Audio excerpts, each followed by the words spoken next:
Over the last few thousand years, we have warped our own history. Our stories of the past have been changed, altered, mistranslated, and completely been misunderstood as we rounded the curve on the precession of the equinox. Modern views of our history account for many things, but completely dismiss many very important pieces in the puzzle.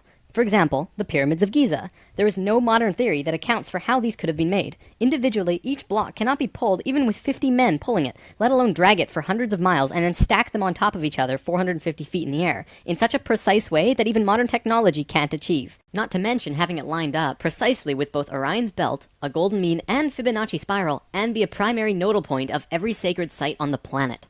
And that's just one example. Our history is not what we think. In Lesson 11, I said that many things that we've been led to believe to be true simply is not. This has got to be the biggest. The field of archaeology recently saw some monumental discoveries that are rocking the foundation of what we think we know about ourselves. Many ancient cities such as Babylon, Erech, and Akkad that were written about in the Bible and other ancient texts were always thought to be myths because no one could prove they existed. Then, one of them was found. This led to finding another, and then another. Inside one of these cities, archaeologists found thousands of cylindrical clay tablets hidden deep within the earth under this ancient city. The tablets were completely covered in text, written in cuneiform, and tell an ancient story that spans back over hundreds of thousands of years on this planet, describing the history of the earth and the origins of the human race in great detail. Now, the first thing we all want to do is just say that they were making things up. They didn't know the history of Earth, and they were simply creating tales to explain where they came from. However, if this was true, how can we explain how they knew so many things about the universe that would seem impossible to know? Not only did the Dogons know all about the distant planets in the solar system, but so did the Sumerians. They described them all in great detail in these Sumerian records. They also knew about the precession of the equinox. That's a tough one for a historian to understand, because it takes over 2,000 years of continuous observation to actually learn that the Earth has a wobble. The Sumerians had this information from day one of their civilization. A man named Zacharias Sitchin spent a long time transcribing these texts and had put them all together in his books, but many others have also done the same, and the interpretations are always very similar. Not only that, but Thoth has also shared information about this with us, and his account matches the Sumerian records. Adamus and other channelings discuss it as well. If you see all of these records and sources, there is a huge connection between the stories. Now, this story spans back hundreds of thousands of years into our past. It talks about Tiamat and Nibiru, the Nephilim, seeding the human race, Adam and Eve, and the children of Lemuria. This portion of the story is really interesting, but not the most crucial to know. We're not going to be covering this at this time. We are, however, going to be picking up the story at the end of Lemuria, and discussing the events of Atlantis up to present day. What I'm going to tell you is a mix of what these records say, along with what Thoth has told us for some finer details. Please have your own experience while watching this. I'm not going to tell you that this is fact. I am simply saying, decide for yourself.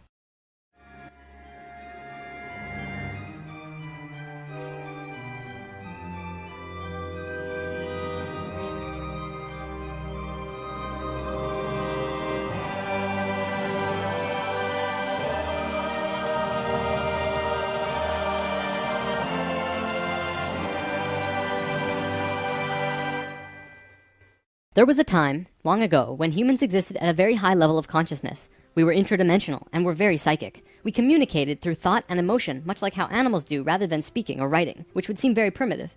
We lived primarily on a large string of islands called Lemuria, but there was a consciousness shift. We moved up in consciousness, and the islands of Lemuria sank beneath the oceans.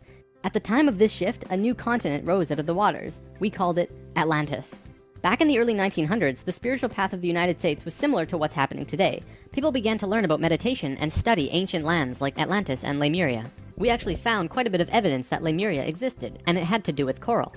See, the ocean floor does rise and fall. Coral can exist up to 150 feet under the surface of the water. In 1910, the surface of the ocean was probably higher because they were able to see coral rings heading away from Easter Islands for a great distance. These rings were estimated to be found at 1,800 feet, which means that for them to have existed, they would have had to be much higher and sunk slowly. Probably more important, they also found the exact same fauna and flora from the Hawaiian Islands all the way to the Easter Islands. This is a great distance, but if you look at a map, you'll see a long string. That string, according to Thoth, used to run along the western shores of Lemuria. It is only on these islands that have the same flora and fauna. Same trees, bugs, bacteria, everything. Science can only explain this if there were closer land bridges between these islands at one point. Although we were studying this at that time, World War I began soon after, and we lost interest in spirituality and the ancient lands for a very long time.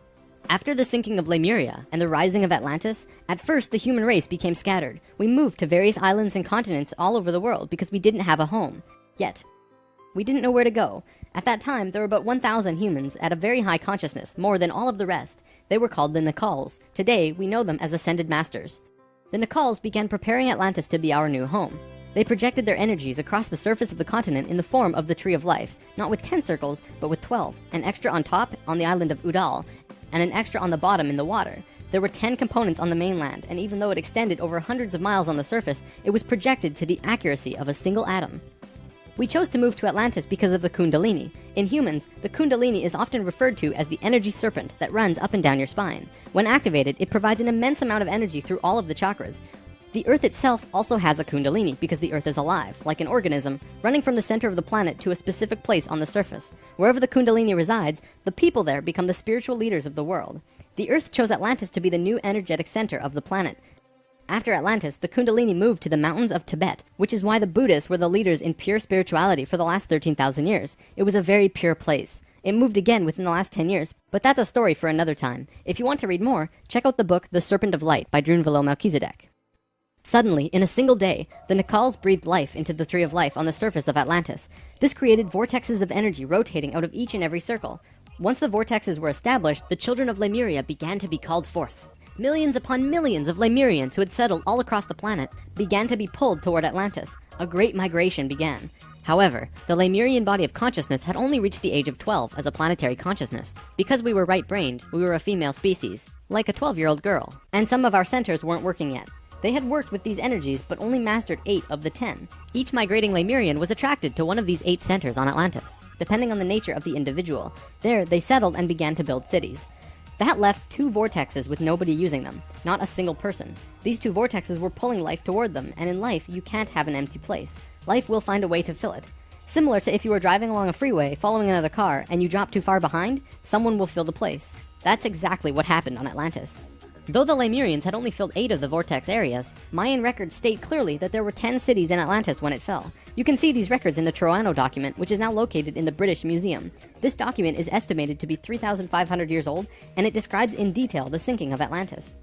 To fill these 2 empty vortexes, according to Thoth, 2 extraterrestrial races stepped in. Not 1, but 2 completely different races. The first race were the Hebrews, coming from our future. Thoth says that they came from off-planet, but we don't know where exactly. The Hebrews were kind of like a kid who went through 5th grade and didn't make it, so they had to do that grade over again. They learned all the math, the left brain stuff, but they didn't get the right brain aspect of evolving consciousness, the doing. They didn't graduate to the next level of evolution, so they had to do it again. They knew a lot of things that we didn't know yet and brought many concepts and ideas to us that we weren't aware of yet. Now, if this is true, this would explain quite a few things about the Hebrew people in general. They seem to have many sacred geometries hidden within their culture. It also puts perspective on the story of Exodus. Perhaps Moses incarnated into that lifetime to free the Hebrews because they were not direct descendants of humans and were being treated unfairly. Or could it be that Moses was visited by an ascended master of the Hebrews who guided him to free their people? Given what we know about dimensions and consciousness, it definitely puts a fresh perspective on old stories that didn't make much sense. We could talk about this more, but let's continue for now. There were no problems caused by the Hebrews coming to Atlantis. They actually benefited our evolution. The other race that stepped in caused big problems. These beings came from the nearby planet of Mars. See, according to Thoth, Mars looked very much like Earth a little less than 1 million years ago. It was beautiful. It had oceans and water and trees that were just fantastic. But something happened to them, and it has to do with something called the Lucifer experiment. From the very beginning of creation, everything is simply an experiment. Creation itself was just consciousness creating and inhabiting itself in that creation. There is no divine plan. Spirit can do whatever it wants. Having said that, if Spirit decides to cut itself off from the rest of consciousness and create a separate reality on its own, it can do that too. This is called the Lucifer experiment. Because Spirit is God, it can do this. There is nothing wrong with that. We've kind of been led to believe that Lucifer is evil and the devil. This just isn't true. Lucifer is just another means of perceiving the reality. It is not a unity perception of oneness, but rather a duality perception of two-ness. There's a flower of life pattern for Lucifer as well, but that's a big topic for another time. Anytime the Lucifer experiment has been attempted in the universe, it always ends in failure. The species will cut itself off from love and will become incredibly male, left-brained.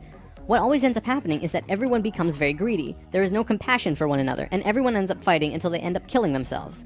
More than 1 million years ago, the beings on Mars joined the Lucifer experiment, and it failed dramatically. Basically, they cut themselves off from the unity of the universe and created a separate reality. When the Martians severed the love bond, they became pure male, logical beings with no emotions. What happened on Mars was that they ended up fighting. Mars became a battleground. Eventually, it became clear that Mars was not going to survive. They blew their atmosphere away and destroyed the surface of the planet. Nova recently did an episode on planetary magnetics, and they found some interesting things about Mars. The planet didn't have a magnetic system, however the surface was magnetized, implying that at one point it did, but that something happened. Let's move on for now, but I'll link to this Nova special in the comments. Now, we've been discussing the star tetrahedron before, and now I want to give you a brief understanding of the Merkaba. The Merkaba was known in ancient times as the Chariot of Ascension. It is the star tetrahedral energy field around the body. All around the world there are references to this in ancient texts. When activated to its full potential, the Merkaba, which is both a tool and part of your being, can be used to do the impossible, included but not limited to changing dimensions and traveling through the universe. Before Mars was destroyed, they built huge tetrahedral pyramids, which we've discussed in Lesson 10. They built 3, 4, and 5-sided pyramids, eventually building a complex that was able to build a synthetic Merkaba. Remember in Lesson 10 I showed you that complex on Mars depicting a star tetrahedron inside of a sphere? That was the remnants of a complex that created the Merkaba. After 1 million years or so, it's been eroded, but the proof is there. Now, because the Martians were severed from the Unity consciousness, they couldn't create a living Merkaba. They simply used it as a tool.